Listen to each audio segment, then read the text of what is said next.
한국의 군사력 순위에 중국이 태클을 걸고 나와 주목되고 있습니다.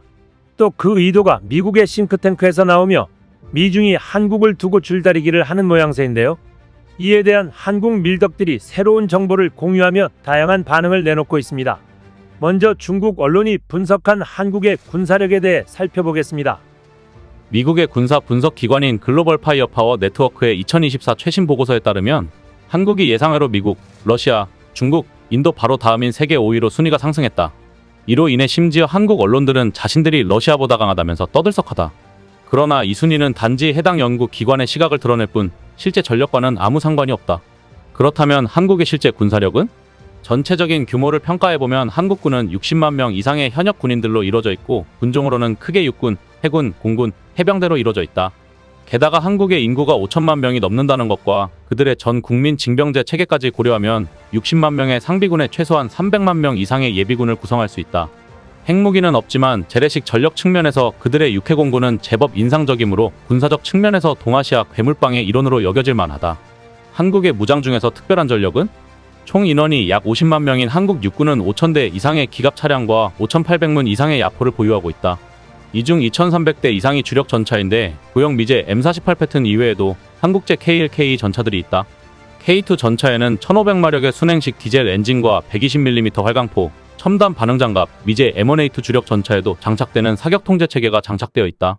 장갑 차량 측면에서는 K200, K21 IFV, 소량의 러시아제 BMP-3 IFV를 포함해서 2,600대 이상이다.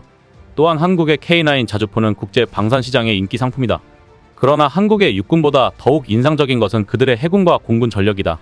한국은 왜 자신들의 해공군을 그렇게 자랑스러워할까?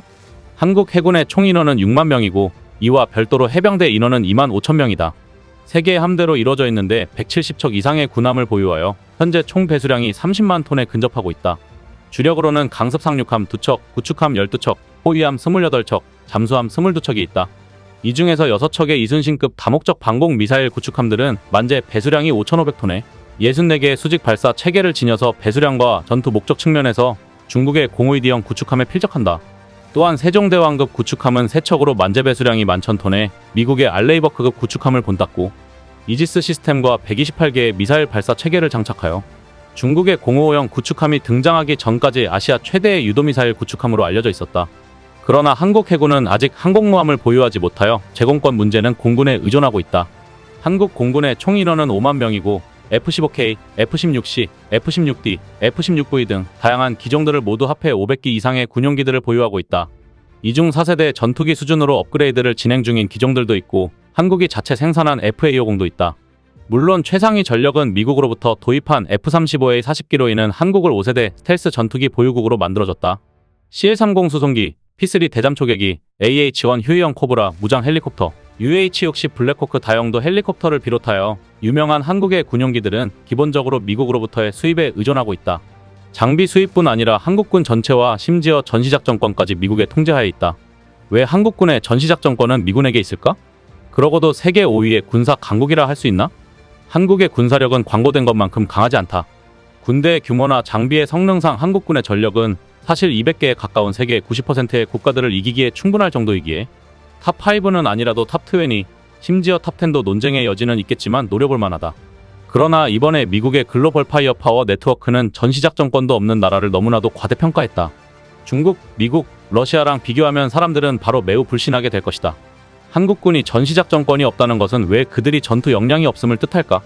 비록 한국군은 독립된 국가의 군대로 불리고 있으나 미군이 한국에 주둔하고 있으므로 사실상 종속 상태이다. 전시작전권이 없다는 것은 단지 전시에 누가 지휘를 하는가의 문제가 아니다. 더욱 중요한 부분은 미군과의 연계를 위해 전군의 지휘 및 통신 체계가 미군에게 개방되어 미군의 통제를 받는다는 것이다. 미군의 전투 지휘 체계 하에서 한국군은 방공, 대잠, 공격 등 특정 임무 수행을 위한 배치를 진행해야 하므로 독립적이고 완벽한 연합 전투 체계 구성이 불가능하다. 동시에 정보 관련해서도 거의 전적으로 미군에 의존하고 있으니 한국군이 설령 훌륭한 무기들을 보유했어도 이를 독립적으로 전략적, 전술적 역량으로 구현하는 것은 불가능하다. 그 밖에 한국군의 전력은 어떤 방식들로 드러나는가? 국방 분야에서 전략적 독립성 부재와 무기 및 장비들에 대한 유럽, 미국 기술 및 부품들에 의존하는 상황에서 한국군의 지위는 영원히 묶여서 종속적일 수밖에 없다. 게다가 한국은 본래 조선업으로 유명했지만 현재 점유율 측면에서 중국에 뒤지고 있다. 비록 아직까지 그들은 군함 건조 역량이 있으나 속도와 효율성에서 예전 같지 않다. 게다가 한국은 북한 너머에 위치한 섬 같은 상황이라서 산업 자원이 부족하여 전량 수입에 의존하고 있으므로 전략물자 비축 역량도 부족하다는 것이 군사력에 직접적인 악영향을 주고 있다. 라며 글을 맺고 있습니다. 중국의 분석이 얼토당토 않는 말은 아니나 사실 이들이 한국의 높은 군사력에 놀라며 콕 집어 분석한 이유는 따로 있습니다. 한국의 외교적 선택이 중국의 대만 침공 여부를 가를 결정적 변수가 될 수 있다는 분석이 미 싱크탱크에서 나오고 있기 때문입니다. 지난해 2월 미국 일간 워싱턴 포스트에 따르면 국제 싱크탱크 대서양위원회의 마커스 갈러스카스 인도태평양 안보 이니셔티브 국장은 한국이 대만을 지원하느냐 아니면 중립을 유지하느냐가 중국의 대만 침공 계획 추진 여부 결정에 엄청난 역할을 할 수 있다고 말했습니다. 그는 미국이 유사시에 중국 본토에 도달할 수 있는 한반도 주둔 병력 28,000명을 보유하고 있음을 주목하면서 이같이 분석한 것인데요. 해당 분석을 전하면서 워싱턴 포스트는 한국이 핵심 변수라고 콕 집어 말했습니다. 워싱턴 포스트는 중국으로 인해 난처한 미국과 동맹국들이 태평양 지역 내 방위력을 강화하고 있다는 제목의 기사에서 인도 태평양 지역에서 북한, 중국, 러시아의 도발 수위가 갈수록 높아지자 미국의 동맹 우방국들이 서둘러 군사력을 강화하고 있다며 한국의 역할을 이같이 언급했습니다. 또 한국이 미국과 중국 사이에서 다소 중립적인 위치를 추구하고 있다는 갈러스카스 국장의 분석도 소개했습니다.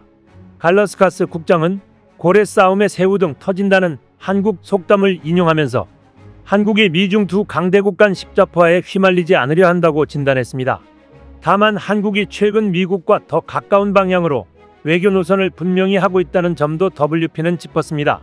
사드 배치에 대해 중국이 경제적 보복을 가한 이후 중국에 대한 국내 여론이 갈수록 악화하고 있다고 소개했습니다. 인도 태평양 영내에서 미국 또는 중국 한쪽 편만 들지 않는 중립을 추구하는 국가들이 있다고 워싱턴 포스트는 전했습니다. 워싱턴 포스트는 한국이 여기에 포함된다고 봤습니다. 한국 외에는 태국이 대표적이라고 워싱턴 포스트는 덧붙였습니다. 한국 군사력을 언급했지만 한미 관계를 이간질하려는 중국의 몸부림으로 보입니다. 중국의 분석에 달린 한국 밀떡들의 반응이 다양했고 새로운 사실들도 나왔습니다.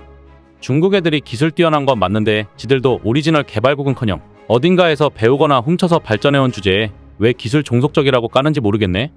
맞지? 그니까 흑표 2000대의 보람에 360대 정도는 양산해야 한다고 본다. 근데 난 아직도 러시아가 2등에 있는 게 이해가 안 됨. 중국이 2위면 2위했지 물로켓이. 전작권은 한국군 통제권이랑 상관없는데 전시작전권이 미국에 있어도 전시엔 미군 국군 상호동의하에 작전하는 거 아님? 내가 알기론 주한미군과 국군이 모인 한미합 참사령부 같은 걸 미국이 관할하고 국군 자체는 따로 운영하는 걸로 알고 있음. 근데 이건 당연한 거 아닌가 싶은데 주한미군을 국군이 통제할 수 있을 리가? 아니요.